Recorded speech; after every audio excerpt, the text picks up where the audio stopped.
Australia में government ने कुछ चेंजेस किए हैं। जो मेजर चेंजेस हैं वो आपसे इस वीडियो में डिस्कस करूंगा। वो कैसे स्टूडेंट्स को अफेक्ट करेगी वो भी बताऊंगा, और स्टूडेंट्स को किन किन चीज़ों का ध्यान रखने की ज़रूरत है वो भी आपसे शेयर करूंगा। Bells Overseas, the sound of your future.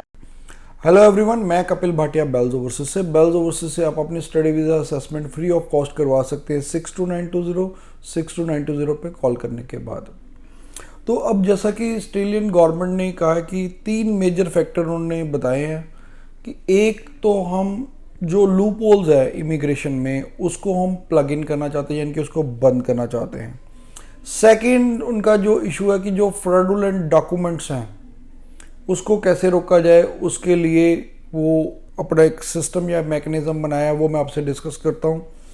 Third है जो मेजर है कि स्टूडेंट्स को वहाँ पर एक्सप्लॉइट किया जाता है। वहाँ पर एक पर्टिकुलर इंडस्ट्री है जो स्टूडेंट्स वहाँ यहाँ से जेन्युइन पढ़ने भी जाते हैं, उनको पढ़ने नहीं दिया जाता, उनको लेवर करके दूसरे चेंजेस करवाए जाते हैं उनसे करंट सीओ लेके।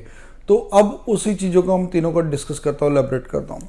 सबसे पहले तो उन्होंने यही कहा कि जो हमारे इमिग्रेशन में लूप होल्स है जिससे कि स्टूडेंट्स जो अनजेन्युइन स्टूडेंट्स वहाँ पढ़ने के लिए आ जाते हैं उसको वो रोकना चाहते हैं। उसके लिए उन्होंने यूनिवर्सिटीज़ को भी स्ट्रिक्टली इंस्ट्रक्शंस दी हैं कि आप सिर्फ क्रीमी स्टूडेंट्स को ही उठाएं और आप ये इंश्योर कीजिए उनके हर एक डॉक्यूमेंट और हर चीज़ को प्रॉपरली वेरीफाई कीजिए, तभी आप स्टूडेंट्स को सीओई इशू कीजिए। दूसरा है जो स्टूडेंट्स का मेजरली होता था फैक्टर फ्रॉडुलेंट डॉक्यूमेंट्स का, उसके लिए अब ऑस्ट्रेलियन गवर्नमेंट काफ़ी स्ट्रिक्ट हो गई। अब रिसेंटली मेरे पास एक स्टूडेंट आया तो उससे बात हुई तो उसको उन्होंने एक्सपीरियंस लगा हुआ था कि उसका फेक यानी कि बनाया हुआ एक्सपीरियंस था। तो वो स्टूडेंट मेरे पास आया तो उस स्टूडेंट को उन्होंने 57 की रिक्वेस्ट भेजी हुई है। पर्टिकुलरली लिखा है इसमें मेल में कि हमने वेरीफाई किया है ये आपका जो भी इंस्टीट्यूट से आपने बनाया हुआ है वो किसी भी प्लेटफॉर्म पे रिफ्लेक्ट नहीं कर रहा है, तो इसलिए हमें इस पे डाउट है आपका, तो आप इसको क्लैरिफाई कीजिए। तो आपको ये पता चलना चाहिए कि ऑस्ट्रेलियन गवर्नमेंट ऑलरेडी आपके डॉक्यूमेंट सारे वेरीफाई करती है, चाहे आपका 12th हो, चाहे ग्रेजुएशन हो, चाहे एक्सपीरियंस है, चाहे फंड्स है, फाइनेंशियल्स को भी वो प्रॉपरली वेरीफाई कर रहे हैं। तो अब मैं स्टूडेंट्स को यही एडवाइस करना चाहता हूँ, ऑस्ट्रेलिया में सिर्फ वही स्टूडेंट्स अप्लाई करें जो जेन्युइन स्टूडेंट्स हैं, जिनके पास जेन्युइन फंड्स हैं, या अगर फंड्स फ्रेश भी हैं तो उसका विद सोर्स फंड्स होने चाहिए, उन्हीं को अप्लाई करना चाहिए।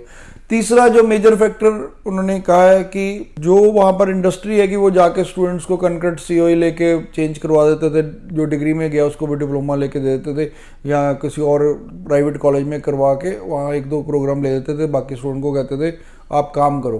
तो वो बंद हो गया है क्योंकि अब उन्होंने कहा कि आप जाके चेंज नहीं कर सकते, कम से कम एक सेमेस्टर तो स्टूडेंट पहला सेमेस्टर चेंज ही नहीं कर सकता अपना जो भी इंस्टीट्यूट उन्होंने यहाँ से लेके गया है। तो उसके बाद कंकरेंट सीओई भी उन्होंने बंद कर दी है, तो अब स्टूडेंट्स के पास ऑप्शन ही नहीं होगी चेंज करने की। तो स्टूडेंट्स को मैं यहीं से कहता हूँ कि अपना रोड मैप बना के चलें ताकि आपका एक प्रॉपर प्रोसेस हो, तो आपको कोई भी वहाँ जाके दिक्कत ना आए। फिर भी अगर आपकी कोई क्वेरी है, क्वेश्चन है, आप नीचे कमेंट कर सकते हैं। Bells Overseas, the sound of your future.